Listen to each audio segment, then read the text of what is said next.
আসসালামু আলাইকুম সবাইকে। আজকে আমি আপনাদের সাথে শেয়ার করব ভিন্ন ধরনের একটা রান্না। জানি না এর আগে কখনো কেউ রান্না করে খাইছে কিনা। এখানে আমি চুলায় তাওয়া বসিয়ে তেল গরম করে এখানে কাঁচামরিচ পেঁয়াজ দিয়ে কাঁচামরিচটাকে আর পেঁয়াজটাকে ভালো করে ভেজে নিব নরম হওয়া পর্যন্ত।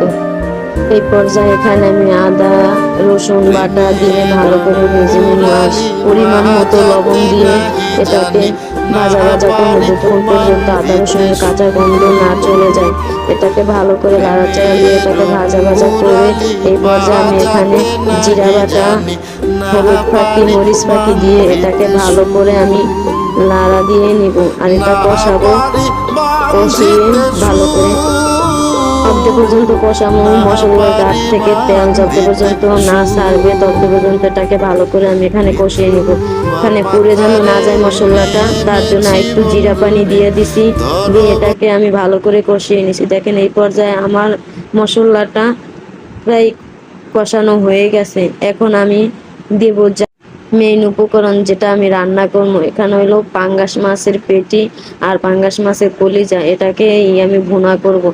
এটা খেতে অনেক দারুণ লাগে, তবে আমি আগে কখনো খাইনি, তবে এই কয়েকদিন ধরে এটা আমি খাই। আমার পাশের ফ্ল্যাটের এক আন্টি এটাকে খায়, সে বলার পর থেকেই আমি খাওয়া শুরু করছি।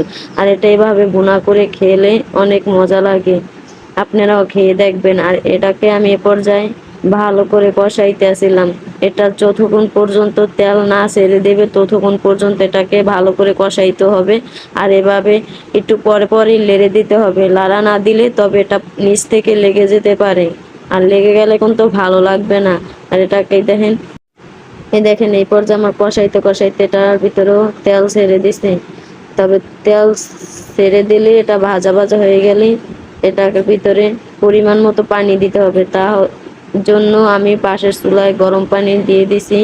এখন আমি এটাকে গরম পানি দিয়ে দেব, আর আপনারা পরিমাণ মতো পানিটা দিয়ে দেবেন। এখানে আমি পানির পরিমাণটা একটু বেশি দিছি, এই কারণে আমার ঝোলটা টানাইতে অনেক সময় লাগছে।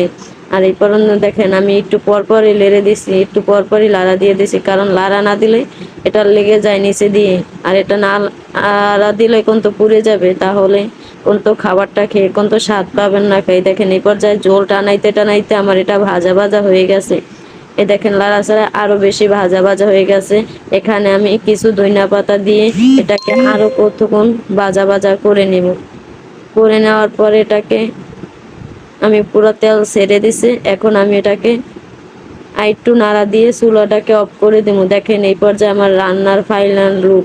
আর এটা খেতে অনেক দারুণ লাগে, অনেক মজা লাগে।